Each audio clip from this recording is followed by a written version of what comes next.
Let's dive into the trailer for Season 5 of Stranger Things.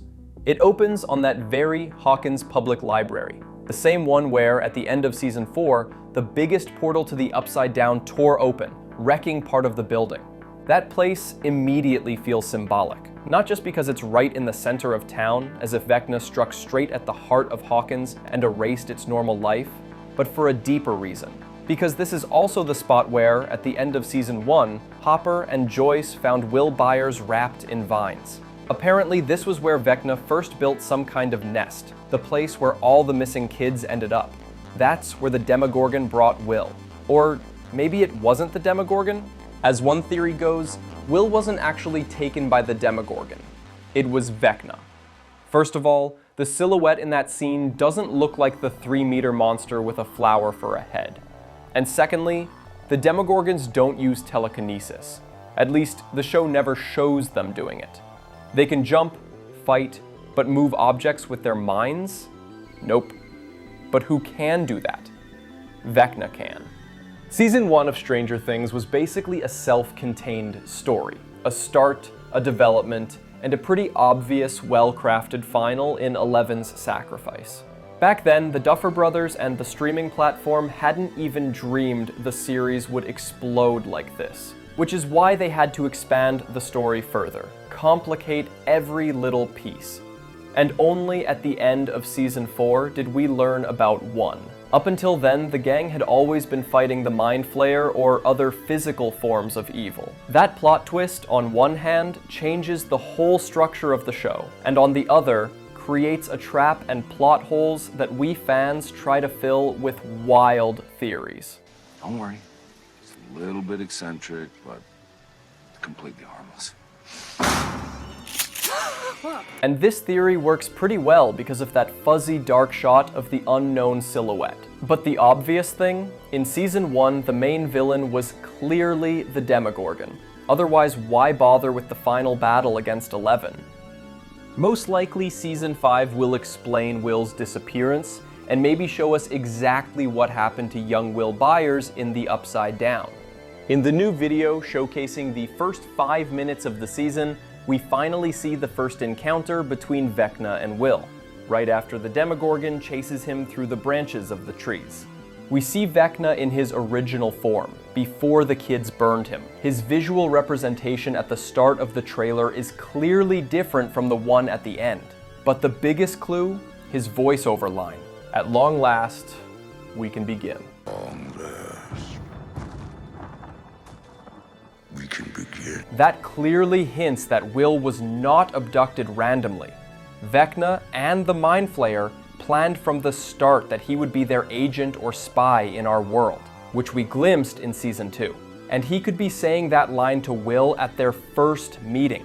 Then the trailer once again shows us the ruined town of Hawkins, this time set to Queen's Who Wants to Live Forever, released in 1986, the same year the final season takes place. The song is a profound reflection on love, mortality, and the burden of eternal life. Its central question, who wants to live forever, cuts right to the heart of it. It presents immortality not as a gift, but as a curse, an endless loneliness and the pain of losing the ones you love. That's exactly what we see throughout Stranger Things. The main characters losing their loved ones, their friends, and pieces of themselves. The key line, who dares to love forever when love must die, reminds us that true, deep love can only exist when we accept its fragility and its inevitable end. Next, we see aerial shots of the ruined Hawkins downtown captured by a drone. You can notice that the military has covered the massive rift with a huge metal plate, creating something like a sarcophagus to stop the Upside Down from leaking into our world. We also see that they've set up barracks, a helipad, and fenced off the entire downtown area.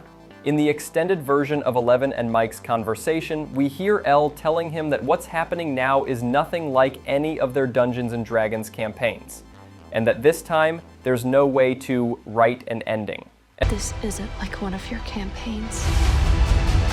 You don't get to write the ending. Not this time. As fans know, the events of Stranger Things are deeply tied to the tabletop world of Dungeons and Dragons, where you and your friends build stories, create characters, and shape the narrative of your campaign together. Back in Season 1, Mike was the Dungeon Master, the storyteller and leader of their long gaming sessions, and he always had the final say in the game. The theory that the entire show is actually just Mike's imagination, another D&D campaign, completely falls apart here. The Duffer Brothers have already debunked it in interviews, and the Levens line clearly hints at that. Then we see how the kids start drawing parallels with their game. It's easier for them to process everything that way. They name the monsters after the ones from Dungeons and Dragons, explain the existence of the Upside Down through it, and even turn their new plan into another tabletop campaign. There's a scene where the original four, Mike, Will, Lucas, and Dustin, gather in the woods to discuss their new mission called Day of Disaster. On the map, we can see key locations: downtown Hawkins, the water tower, the memorial hospital where Max is lying, and other familiar landmarks around the town. Mike places small figurines on the map. One of them clearly resembles a paladin, matching his own role in the game. Their goal seems obvious: to infiltrate the military base at the center of Hawkins. While the group laughs and reconnects in the background, happy to be together again like in the old days, something suddenly draws Will's attention aside. Maybe it's another one of his visions of the Upside Down. Or perhaps he's hearing Vecna's voice, warning him of his return, or reminding him that he's still waiting for him to fulfill their greater mission, to destroy this world. Finally, we see Mike stepping into the role of a true leader, guiding everyone and laying out his plan to track down Vecna. But how will they defeat him? The answer might lie in Nancy's words, and he's not gonna stop until we're drained of every last ounce of suffering. And he's not gonna stop until we're drained of every last ounce of suffering.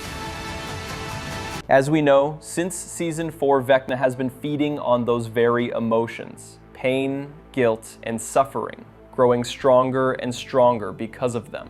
But that's also his weakness, one rooted deep in his childhood. That's why Nancy's line can be interpreted in different ways. Maybe they don't need to destroy Vecna. They need to humanize him and free him from the Mind Flayer's control.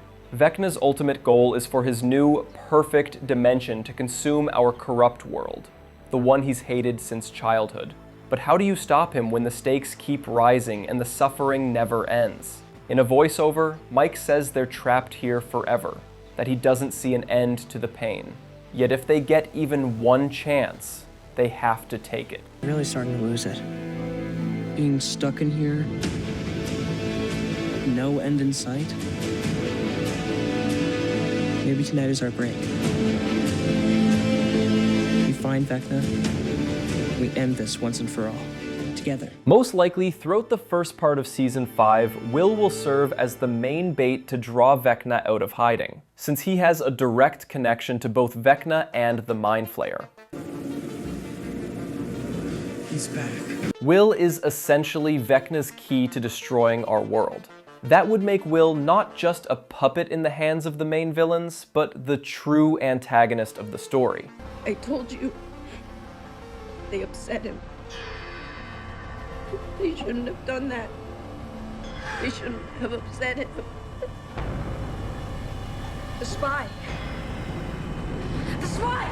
Though he doesn't realize it yet. After all, why would such powerful beings as the Mind Flayer and Vecna need an ordinary boy from a small town? Maybe there's something hidden inside him, a force that could help Vecna carry out his plan. The group will have to convince Will to make contact with Vecna in order to finally learn what he's planning. At some point, Will might lose control of his mind.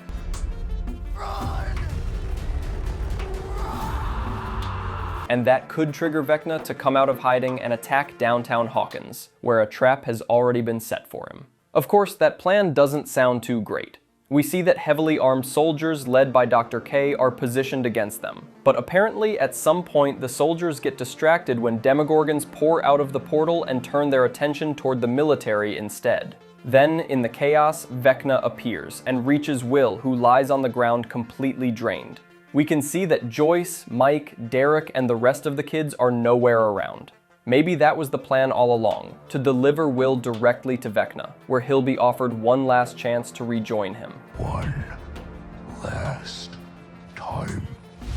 Season 5 will also introduce a new character, Dr. K, portrayed by Linda Hamilton. She will play a key role in the ongoing conflict with the Upside Down. Her character takes the place of the late Dr. Martin Brenner, who died in Season 4, and now leads the government's new phase of operations. The Duffer Brothers have hinted that her arrival could bring an unexpected twist to the story's finale. Dr. K is very different from Brenner in both her approach to the mission and her relationship with 11. While Brenner's connection with her carried a faint illusion of parental care, the new leader is cold, strict, and completely unsentimental, seeing 11 purely as a tool to achieve her goals. The Duffers even described Dr. K as very, very unlike Matthew Modine, emphasizing her coldness and even a touch of unpredictability. Then we see 11 and Hopper beginning their mission in the Upside Down. From different shots in the trailer and teaser, it looks like Elle starts training again, pushing herself to fully unleash her powers. Later, she and Hopper enter the Upside Down, most likely to find a secret laboratory run by Dr. K. We can see this facility in several frames, a massive, heavily guarded complex. But why do they need to go there? Most likely to uncover classified information about the scientists' experiments on the other side. It's possible that the US military, much like the Russians in earlier seasons, decided to study this dimension more seriously, and even explore the possibility of breeding Demogorgons as biological weapons. From the promo stills of Season 5, we already know that Elle and Hopper eventually reach one of the scientists, but what he tells them remains a mystery. Probably one of the most striking shots in the Stranger Things Season 5 trailer is the massive energy surge coming from the roof of the Hawkins National Laboratory. Most likely, it's directly connected to the moment when 11 opened the portal to Dimension X and sent 1 there, and later when she touched the Demogorgon in the void, triggering the merging of the two worlds.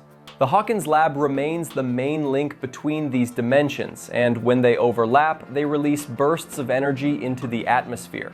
We've always seen the lab only from our side, but never what's on the other.